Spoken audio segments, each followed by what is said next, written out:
Existem cidades espirituais especializadas no acolhimento de crianças. Há locais de incubadoras em cidades espirituais. Incubadoras estas que são ocupadas por crianças que foram abortadas, rejeitadas ou assassinadas. E nessas incubadoras, o que se observa? Sobre elas há uma enorme, como se fosse uma enorme placenta, e vão se dividindo braços para cada uma das incubadoras. As alimentam como se fosse o próprio cordão umbilical. Por que isto ocorre? Essas crianças, normalmente abortadas, elas são bons espíritos que já possuem vínculos eternos com suas mães. Então, quando abortadas, a providência divina permite que elas assim fiquem, até que seja programado uma nova reencarnação a elas, ou seja, o espírito que sofreu um processo de miniaturização ou de redução volumétrica, não é necessário que ele volte neste momento a sofrer um processo de expansão periespiritual. Adianto a vocês que este não é o procedimento mais comum, é uma exceção.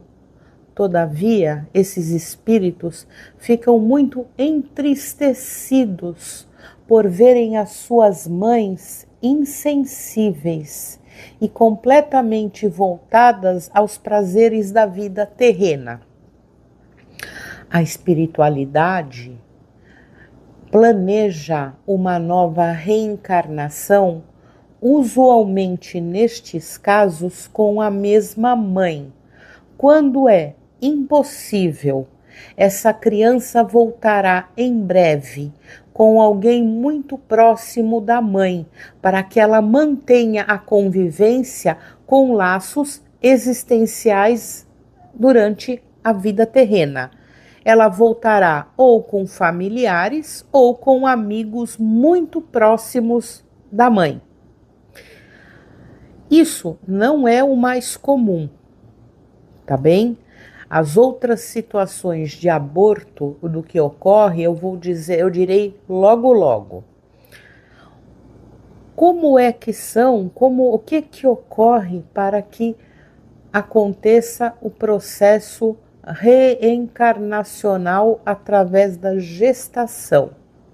Tanto a reencarnação quanto o desencarne são processos como se fossem choques traumáticos ao espírito. Não deixam traumas, mas não deixam de ser um choque. No processo reencarnatório, o espírito ele fica em companhia da mãe desdobrada no plano astral durante várias semanas antes do início da gestação. Com qual finalidade? Que eles tenham trocas de energias salutares, saudáveis, com a finalidade de que toda a gestação ocorra de maneira harmoniosa. Logo após esta fase, o espírito sofre um processo de miniaturização, redução do seu volume perispiritual através de diminuição dos espaços intermoleculares. As moléculas que estão afastadas começam a ser fundidas umas às outras. Todas as moléculas que não forem utilizadas nesta fase são devolvidas ao plano etérico.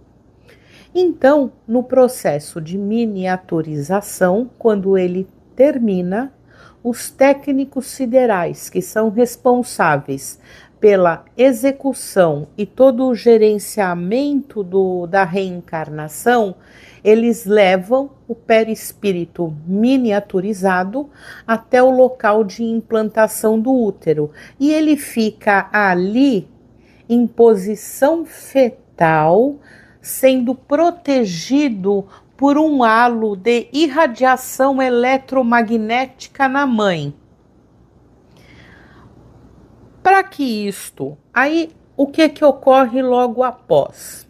Logo após, ocorrerá o fenômeno biológico da fecundação, que é a união do óvulo ou gameta feminino com o espermatozoide ou gameta masculino, com a finalidade de se formar uma célula ovo única com 46 cromossomos da nossa espécie, a humana, sendo 23 cromossomos da mãe e 23 cromossomos provenientes do pai.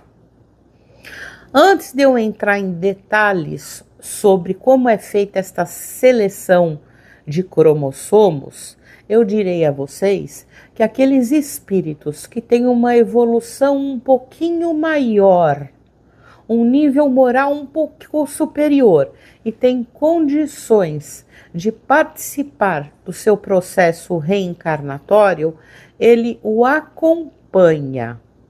Do contrário, em espíritos com, digamos, um atraso espiritual, é só uma nomenclatura, ok? Para que vocês compreendam. Ou aqueles de reencarnação compulsória, que é obrigatória, ou você vai, ou você vai. O que ocorre? Eles dão entrada em instituições onde existem exímios magnetizadores do passado, que foram magnetizadores já, continuam tendo este grande poder mental e ali, por nobreza de caráter, entregam-se a esta função. Eles são responsáveis pelo envio de fluidos balsamizantes ao espírito que reencarnará, deixando-o torporoso e fraco. Para quê? Para que ocorra a redução do seu volume, o seu restringimento. Então, voltamos à mesma fase em que o espírito que reencarnará está no útero de sua mãe, sendo protegido por um halo que irradia das forças eletromagnéticas do chakra sexual da mãe, que naturalmente, fisiologicamente, é para onde o espírito é atraído. Então vamos lá. Nós sabemos que na primeira menstruação da mulher, quando adolescente, que se chama menarca, há aproximadamente 400 óvulos em ambos os ovários. Por ação de hormônios hipofisários e por eles regulados, mensalmente é liberado um óvulo no período de ovulação. Os ovários ciclicam entre si. Um mês é o direito, outro mês é o esquerdo. No terceiro mês é o direito novamente, no quarto mês é o esquerdo e assim sucessivamente. Diferentemente do que médicos e cientistas da Terra acreditam, a escolha do óvulo não é ao acaso. O espírito que ali está já no seu nicho, no útero, ele, através do seu psiquismo, vai sintonizar com os óvulos ou gametas femininos e selecionará o que entre todos eles é o melhor, o que mais se adapta à sua identidade espiritual ou identidade pessoal. O que é isto? As aptidões do espírito, os vícios, as qualidades, os gostos, os dons. e as necessidades evolutivas que ele tem. A partir daí, ele selecionando o óvulo com 23 cromossomos e os genes dentro desses 23 cromossomos, que são mais compatíveis com a sua identidade pessoal, ocorre a ovulação. O mesmo processo se dá na seleção do gameta masculino ou do espermatozoide. Neste caso também difere do conhecimento que está equivocado dos cientistas e médicos da Terra. O espermatozoide mais apto ganha a corrida na tuba até chegar. Não, não é. O que ocorre? Novamente, o psiquismo daquele espírito reencarnante sintoniza através de energias eletromagnéticas e seleciona o espermatozoide do homem, que tem os genes dentre os 23 cromossomos que são mais compatíveis e que atendem melhor a sua identidade espiritual. Nesta fase é sempre importante recordarmos das necessidades evolutivas do espírito. A partir daí, esse espermatozoide é o que ganha a corrida, porque, na verdade, os outros não são selecionados e o psiquismo do espírito reencarnante atua somente nele. Eles se unem no terço posterior da trompa, é onde óvulo e espermatozoide se encontram, e origina-se a célula-ovo, conforme eu disse. Neste momento, o espírito reencarnante começa a ficar mais ligado ao plano terreno. Ocorre que, numa primeira fase pré-embrionária, que dura aproximadamente 4, 5, 6 dias, ainda não há a ligação completa ou a ligação feita pelo elo de prata ou fio de prata entre o perispírito e o corpo físico. Então ocorre um fenômeno, me desculpe, puramente biológico, em que a célula-ovo começa a se multiplicar. Quando ela chega na fase de divisão, de multiplicação celular, chamada blastócito, com aproximadamente 100 células, fase pré-embrionária. A partir daí, iniciará a proliferação das células tronco primárias, para organizar o embrião e depois o feto em todos os órgãos e tecidos. Ok? Quando que isso ocorre? Em mais ou menos 5 dias depois da concepção.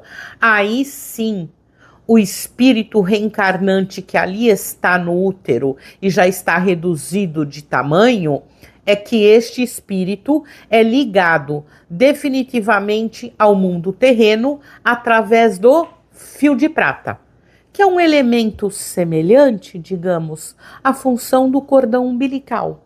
Assemelha-se de longe.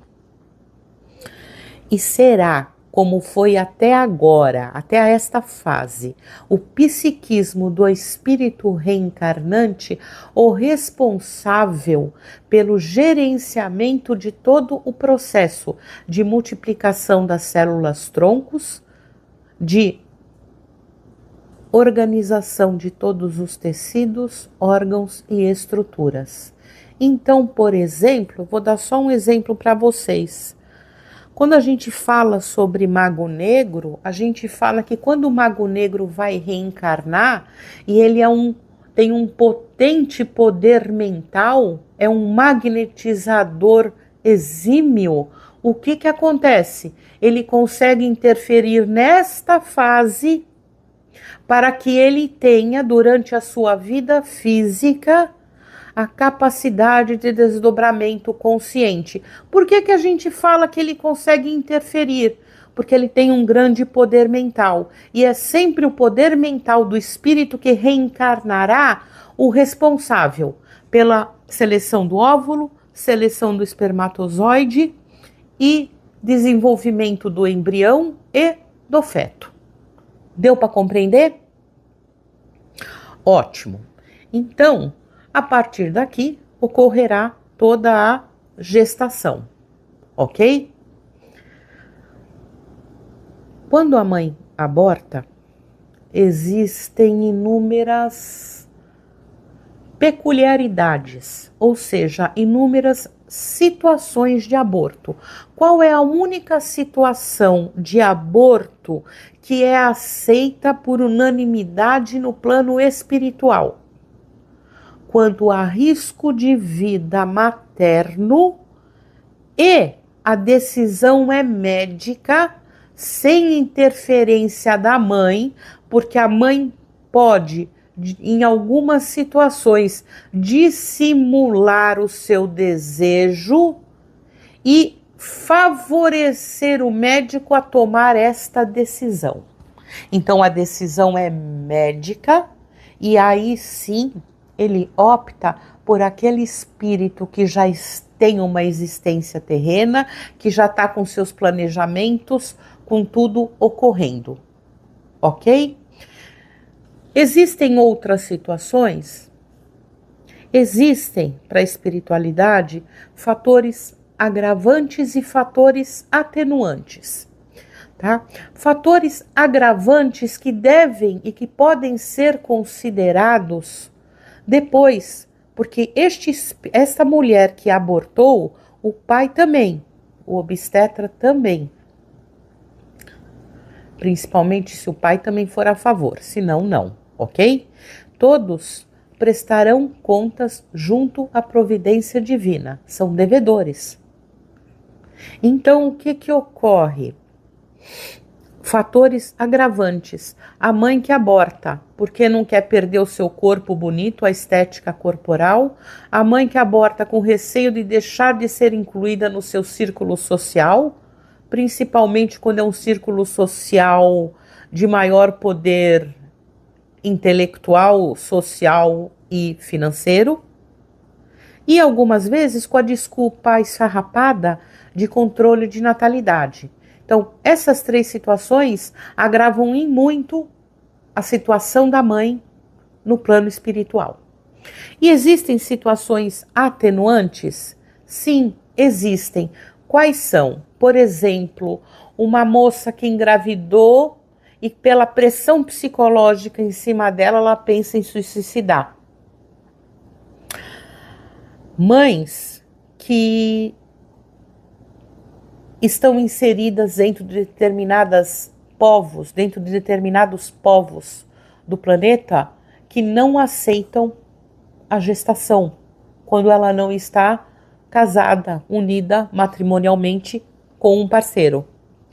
E em casos em que uma mulher tem um caso extraconjugal, engravida deste homem e o nascimento da criança levará à destruição do seu lar com repercussões muito importantes no marido desta e na sua prole, nos seus filhos.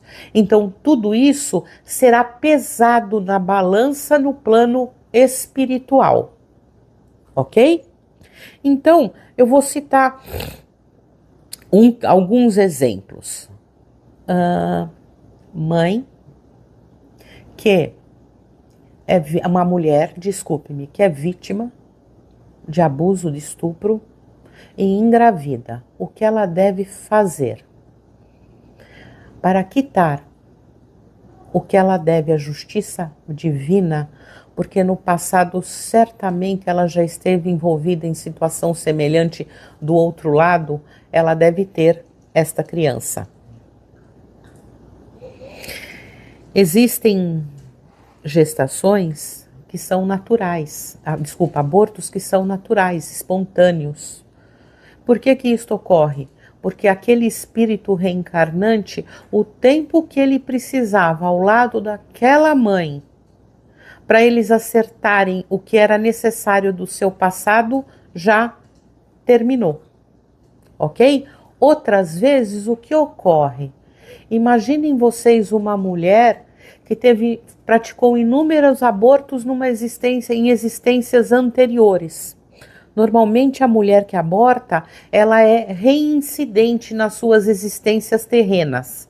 Então ela fez alguns abortos e ela nasce com um clamor maternal. Ela é louca para ser mãe, tem um desejo enorme. Ela sonha em ter um homem, uma parceira, um namorado, um marido para engravidar e ter filhos. Ela engravida. Só que esse espírito é uma prova para a mãe.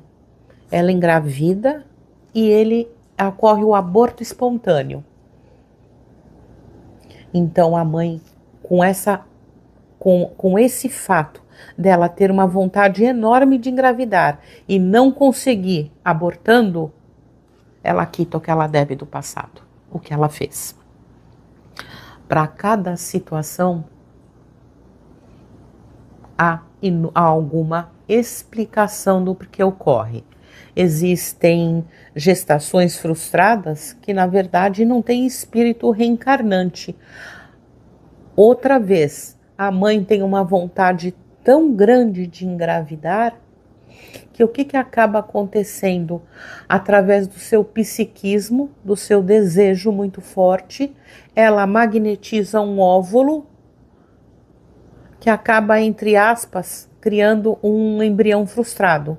Então, na verdade, ela não está grávida, embora ela tenha sintomas todos de gravidez e sinais. Outras vezes, a mãe engravida, só que ela não aceita de jeito nenhum aquela criança. Ela não quer engravidar. Então, ela expulsa o filho num aborto que ocorre logo muito no início, ok? E aí a gestação, na verdade, ela vai acabar sendo interrompida, mas algumas vezes sim se vê um embrião sem espírito reencarnante, então também é uma gestação frustrada. Se nós partimos para o espírito reencarnante, como é que ele fica? Nós temos que lembrar que para ele, como disse Allan Kardec no Livro dos Espíritos, é uma existência nula que volta ao zero, completamente perdida. Perde-se o tempo gasto, tá? E o espírito, muitas vezes, torna-se revoltado com a mãe. Alguns espíritos que têm uma evolução um pouco melhor, eles voltam expandem perispiritualmente, entendem, compreendem muito bem o que aconteceu e seguem a sua existência com um perispírito semelhante ao da última reencarnação, não guardam rancor da mãe e aguardarão a providência divina uma outra oportunidade reencarnatória.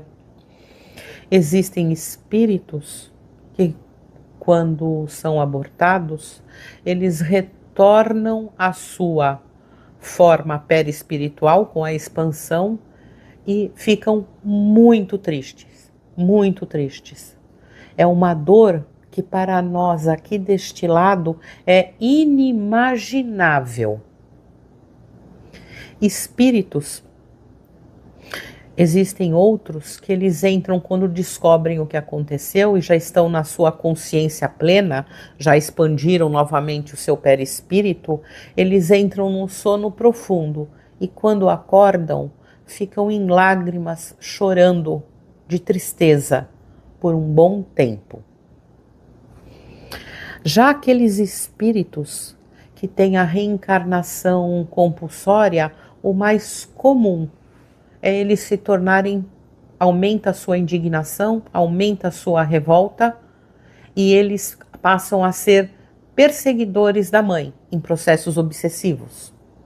No livro Lírio da Esperança, do Vanderlei de Oliveira, ele fala que tem um caso de uma moça, eu não vou contar nada, só vou falar assim, que os espíritos que ela abortou, que eram 8, se eu não estiver errada, eram espíritos que foram enviados ao processo reencarnacional de maneira compulsória, senão virariam ovoides. E ela abortou a todos, e todos tornaram-se ovoides. Mais para frente, ela nasceu com ovoides grudados no seu útero, e de volta, depois de novo, na segunda ou terceira existência, no plano espiritual, já um pouco mais instruída, melhor, a moral um pouco já melhor, ela é a responsável no Hospital Esperança em acompanhar em incubadoras o tratamento destes ovoides. Então ela é a responsável, a enfermeira responsável por eles, e ela conversa com eles, porque ela está arrependida, ela compreendeu o que ela fez, e ela receberá, junto com quem foi o seu marido, que também está desencarnado, novamente esses espíritos. Só que ela está sendo a responsável ali. Então ela, ao lado da incubadora, ela fica por muito tempo conversando com eles, falando que ela tem o amor, tratando eles, enviando energias boas, energias de amor, de carinho, de afeto. E aos poucos ela vê começando nos ovoides, ela diz, o pai João descreve que os ovoides começam a criar como que brotos, tá? De braços, de pernas, começam novamente a ter um desenvolvimento, retornando a uma forma provavelmente muito próxima ao do perispírito, tá? Então, cada situação, gente, ela deve ser analisada. O que é importante? Qual é a mensagem? O aborto é sempre um crime. É um crime que a mãe pratica, é um crime que o pai participa e passa a ter passa a responder junto à providência divina, junto com a mãe, quando ele apoia e quer também ou facilita o aborto, sem contar o obstetra infeliz, que também terá resgate doloroso e também sofrerá consequências dolorosas no plano espiritual. A mulher que aborta, aquele aborto que ela é consciente, que ela realmente quer, o que acontece? Ela desequilibra completamente o seu chakra sexual. E esta repercussão gerará uma série de alterações que se manifestarão em existências futuras como problemas na gestação. Eu vou citar algum deles. O homem também tem? Tem. O homem, na reencarnação seguinte, ele terá doenças do testículo, algumas desendocrinias, doenças endócrinas, que podem dificultar ou impedir que ele seja pai, ok? Podem ter quadros mentais, com distúrbios mentais, retardamento mental e o processo obsessivo. E a mãe? Eu vou citar alguns exemplos, ok? A mãe descontrola completamente quando ela pratica um aborto consciente, porque ela quer, é um ato criminoso perante Deus.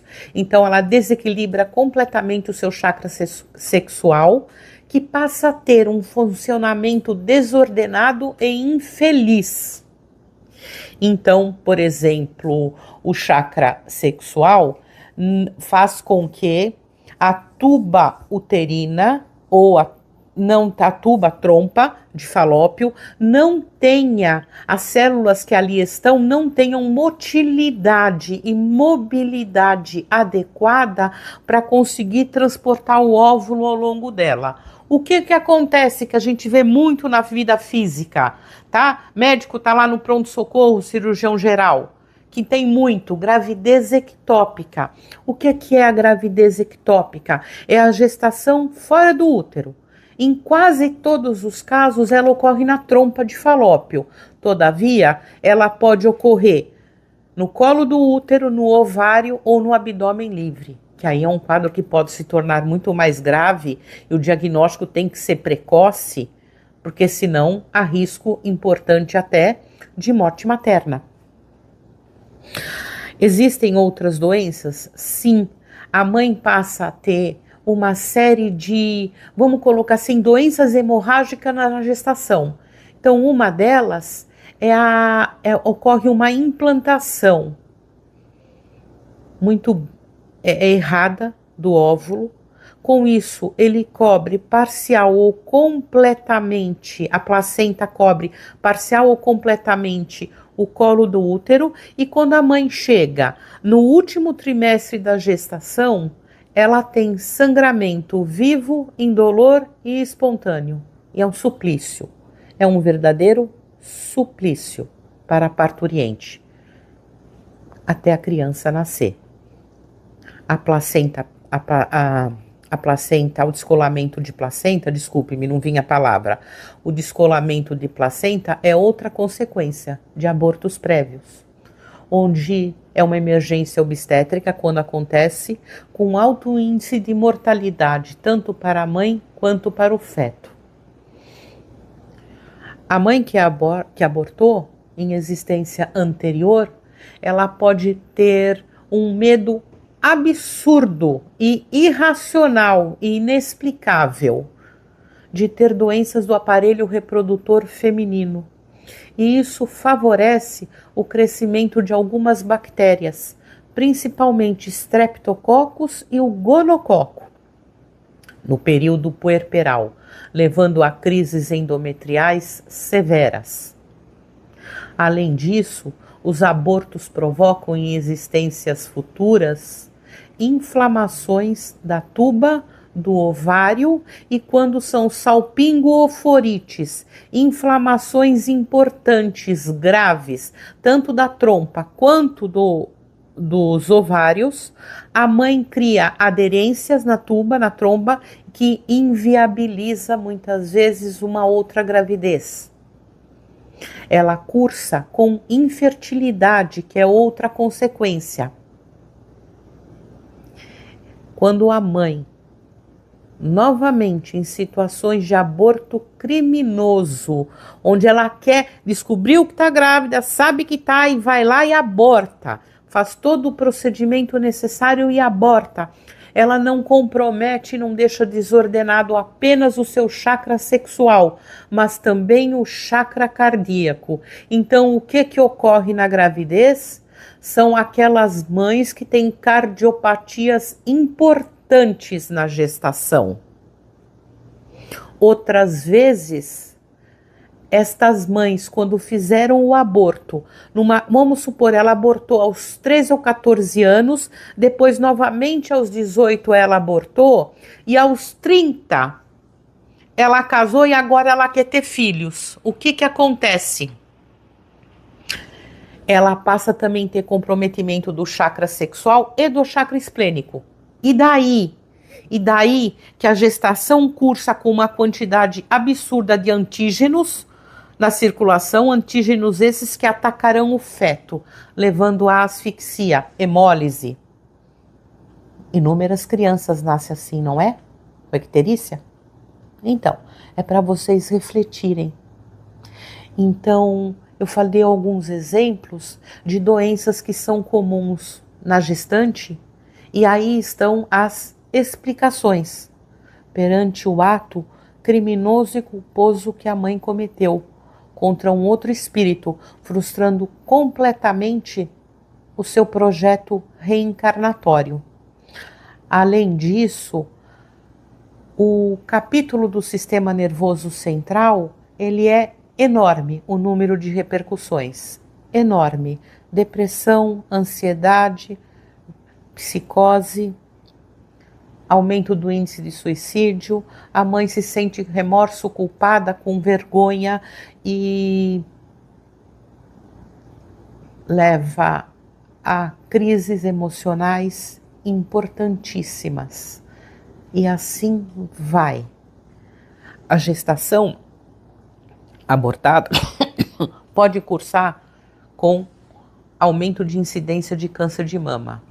Mulher que engravida tem uma proteção contra o câncer de mama. Não que ele não vá ocorrer, ele pode ocorrer, mas a que aborta é o contrário. Ela pode ter um favorecimento no futuro bem futuro muitas vezes, de desenvolvimento de câncer de mama. É só isso, não tem mais. Muitas mulheres que possuem doenças autoimunes, elas exacerbam ou ela desencadeia doenças autoimunes na existência futura, próxima às outras, em virtude dos abortos. Exemplos, Elma, me fala o que é doença autoimune: artrite reumatoide, esclerose múltipla e talvez a mais boazinha, que não é boazinha, tireoidite de Hashimoto. Então aí estão alguns exemplos das repercussões que ocorrem no perispírito, desalinhando os chakras que estão no duplo etérico da mãe e que repercutirão numa existência próxima dela, invariavelmente. Lembrem, quem aborta normalmente são espíritos reincidentes neste erro. Já abortaram antes. Vamos voltar ali que eu vou comentar mais uma ou duas coisinhas com as colônias.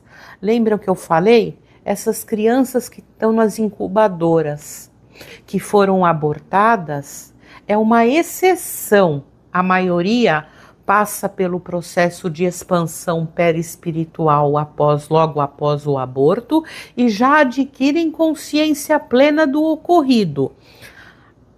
Os ali abortados nas incubadoras têm uma oportunidade de nova reencarnação pela providência divina e ela não permite com que eles sofram, ela os deixa ali. Existem outras situações, eu só vou citar uma delas, não são crianças abortadas, mas são crianças que morrem de recém-nascido até um pouco mais de um ano. Elas também possuem enfermarias especializadas para os seus cuidados. E elas não sabem que morreram. E por que elas ficam ali? Por que Jesus permite que elas fiquem na idade em que elas morreram? Por diversos motivos. Porque está sendo planejada uma nova reencarnação para ela. Grande parte das vezes é com a mesma mãe. Em algumas situações, elas partem para outros lares, aqueles os quais elas possuem comprometimentos com existências passadas. Estas crianças, quando vão reencarnar, o aeróbus as pega onde estão, nas enfermarias, e as leva até o lar no qual elas serão em breve acolhidas, onde aguardam os benfeitores ali para acolhê-las no período pré-gestacional. E o aeróbus, nesse caso, recebe o nome de cegonha no plano espiritual. Eu vou dar um exemplo para vocês agora de um médico, que é um exemplo mais importante. Existem outros, tá?